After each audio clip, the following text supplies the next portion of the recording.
Good morning friends, welcome back with T Kumar. अगर आप नए हैं तो इस चैनल को सब्सक्राइब करना ना भूलें। अगर ये वीडियो आपको हेल्पफुल लगता है तो लाइक्स और शेयर करना ना भूलें। हम लोग एमबी बुक का डिस्कशन 1 बाय 1 सेट का कर रहे हैं, जो विगत वर्षों में आ चुका है क्वेश्चन, तो 1 बाय 1 देख रहे हैं। इस चैनल पे आपको फाउंडेशन बैच का भी रिकॉर्डेड वीडियो सब मिल जाएगा बैच का। तो ग्रामर के लिए आप ज़्यादा हतोत्साहित नहीं हो। अब ये सेशन चल रहा है 25-25 क्वेश्चन का सेट, तो ये सेशन को आप जॉयफुल्ली एंजॉय करें। आइए ना फर्स्ट क्वेश्चन देखते हैं। फर्स्ट क्वेश्चन आपकी स्क्रीन के सामने आया और ये क्वेश्चन है बेस्ट एक्सप्रेस, यानी सिनोनिम्स पूछ रहा है डायरेक्शन में। फर्स्ट का बेस्ट एक्सप्रेस सिनोनिम्स। तो साइकोफैंट का मतलब होता है चापलूसी। साइकोफैंट का हिंदी होता है चापलूसी करना। तो इसका साइनो क्या है चार ऑप्शन में? तो ये साइकी है, ये क्रिटिक आलोचक है, ये स्लेव है, ये फ्लेटरल। फ्लेटरल का भी मतलब हम लोग जानते हैं, फ्लेटरल का मतलब चापलूसी करना, और साइकोफैंट का भी मतलब चापलूसी करना, इसलिए एक का आंसर बी हो गया। The next question is second, forlorn. Forlorn का मतलब होता है अकेला या उदास या तन्हा। फॉरलॉर्न तो क्या होगा? और ये दूसरा में डायरेक्शन पढ़िए, अपोजिट इन मीनिंग, यानी एंटोनिम्स चूज करना है। तो फॉरलॉर्न का जॉयफुल हो जाएगा कि फॉर्चून हो जाएगा, लकी हो जाएगा या फ्री हो जाएगा? तो दो का आंसर मेरे तरफ से एंटोनिम्स जॉयफुल, खुशी।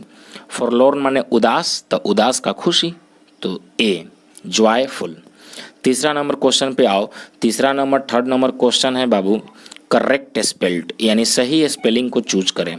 इसमें से चार ऑप्शन में कौन सा स्पेलिंग सही लिखा हुआ है, करेक्ट स्पेल्ड चूज करना है। तो देखिए, तो सेपरेट का स्पेलिंग क्या होता है? तो आप पढ़े होंगे, याद भी होगा, SEPARATE, सेपरेट, SEPARATE यानी ए, तीसरा का ए। 4 से 6 में आते हैं। 4 से 6 में आपका डायरेक्शन जो दे रहा है वो ध्यान से स्क्रीन पे पढ़िएगा। 4 से 6 का डायरेक्शन जो है वो आपका ईरर का है। तो 4 से 6 में हम लोग पढ़ेंगे कि ईरर कहाँ है। आपकी स्क्रीन के सामने आया, देखिए प्लीज़ कॉमन दे रहा है बाबू, the book being written in a simple language is suitable for children as it contains many good advices। देखिए, हम नाउन में पढ़ाए हैं, या आप लोग जानते भी होंगे कि many advices होता ही नहीं है। अगर many रखना होगा तो many pieces of good advices करना होगा। अदरवाइज एडवाइस का एडवाइसेस नहीं होता है। अगर many को स्किप करोगे तो एडवाइस करना होगा, और many लगाना होगा तो many pieces of good advices करना होगा। यानी किसी भी तरह इस सेक्शन में एरर सी में है, 4 का सी। 5 नंबर क्वेश्चन पे आइए।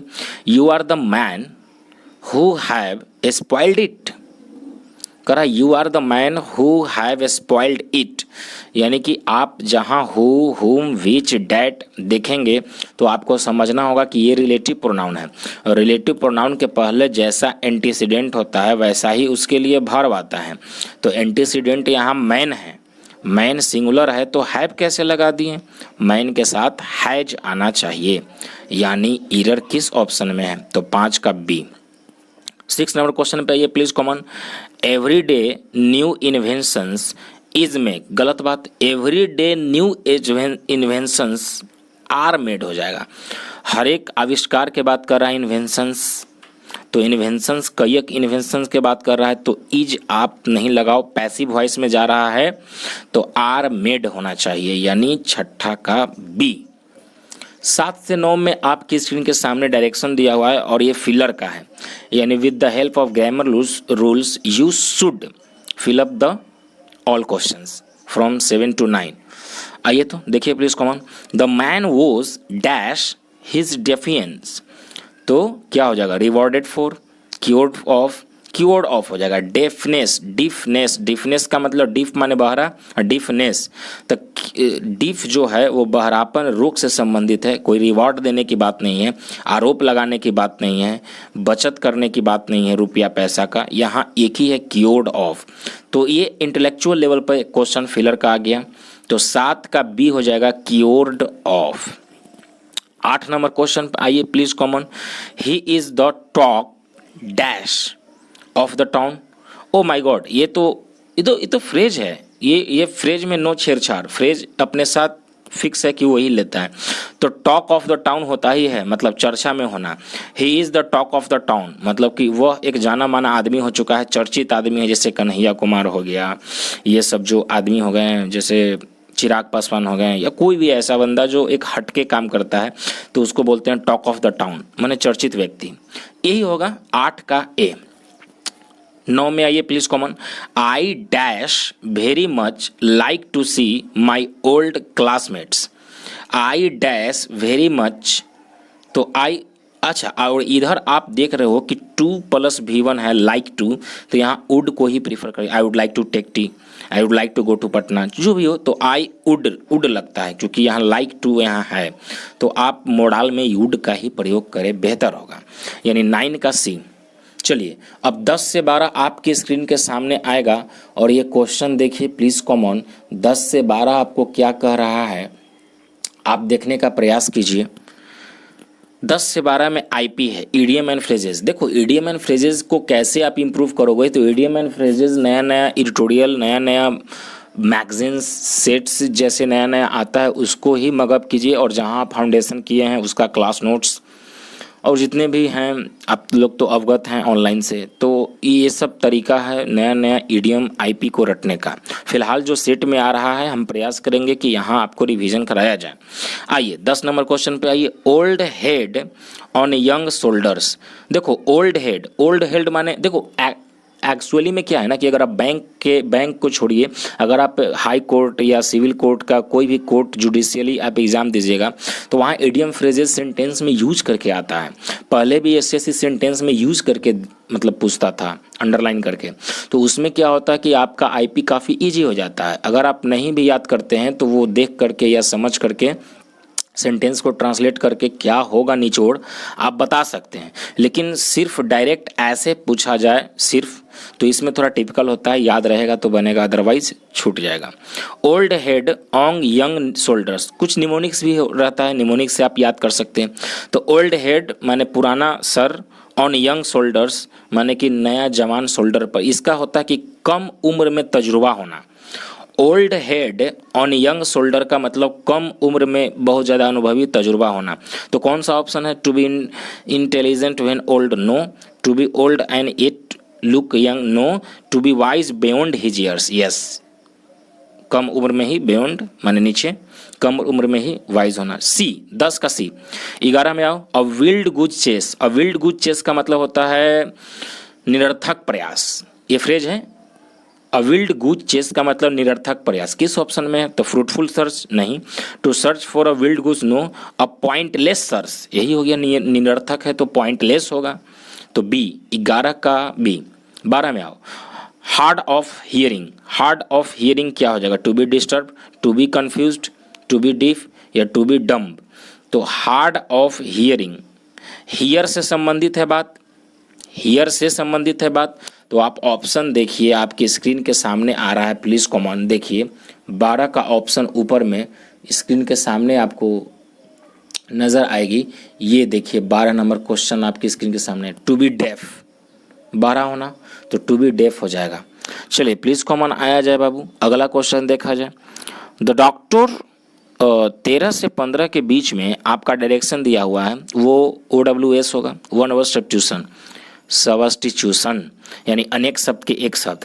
The art of dealing. The art of dealing को क्या कहोगे आप, डीजेनरेशन कहोगे ना, इन्फ्लेशन कहोगे ना, रिग्रेशन कहोगे ना, प्रोक्रेस्टिनेशन, ये हो जाएगा। द आर्ट ऑफ डिलेइंग को होता है माने वैसा जो एकदम लेट लतीफ़ा करता हो और वो माहिर हो, माने लेट लतीफ़ा या डीलिंग करने में वो माहिर हो, डिलेइंग करने में, तो उसको प्रोक्रेस्टिनेशन बोलते हैं। आइए, a doctor who specialize the disease of the eyes. देखिए 14 नंबर क्वेश्चन कर रहा है, a doctor who specializes the disease of eyes, आँख के जो डॉक्टर है उसको क्या बोलेंगे, तो ऑप्थेल्मोलॉजिस्ट बोलते हैं, ऑप्थेल्मोलॉजिस्ट, ठीक है, यानी नेत्र रोग विशेषज्ञ। 14 का ए।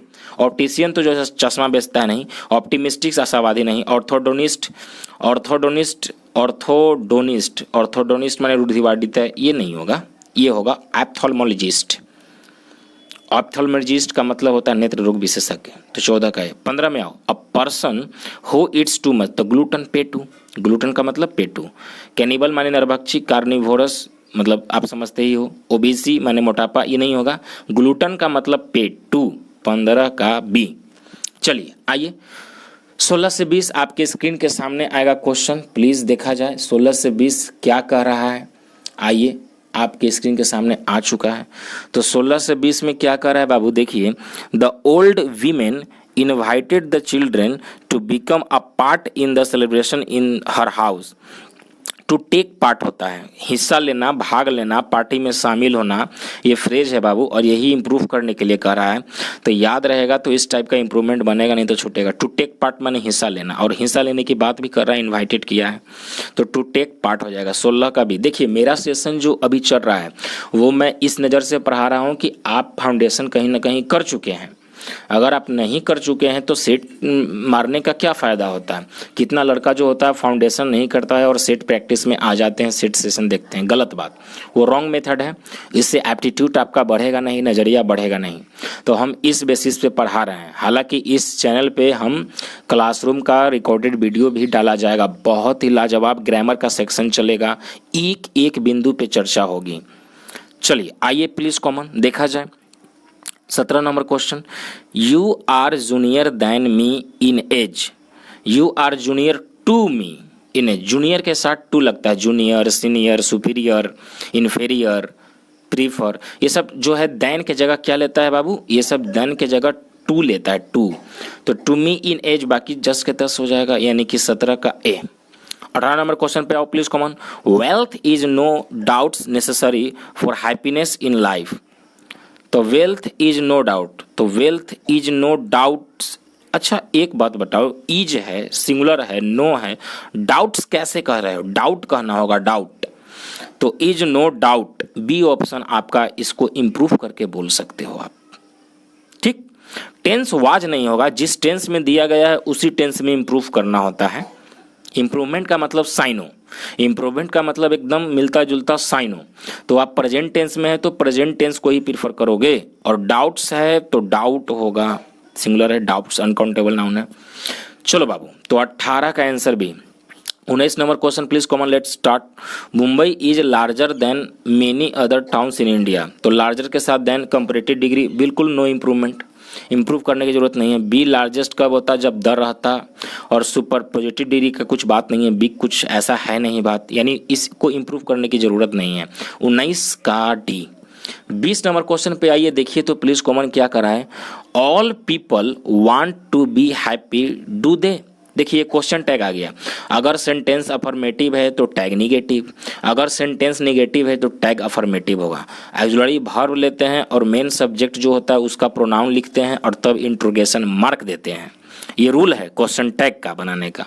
तो यहाँ all people want to be happy, तो यहाँ पीपुल के बात है, अफर्मेटिव बात है, तो यहाँ एक तो यहाँ टैग निगेटिव में जाएगा, यानी कि डू को डोंट, और पीपुल प्लूरल है तो दे, यानी ए ऑप्शन मेरा 20 का ए सही है।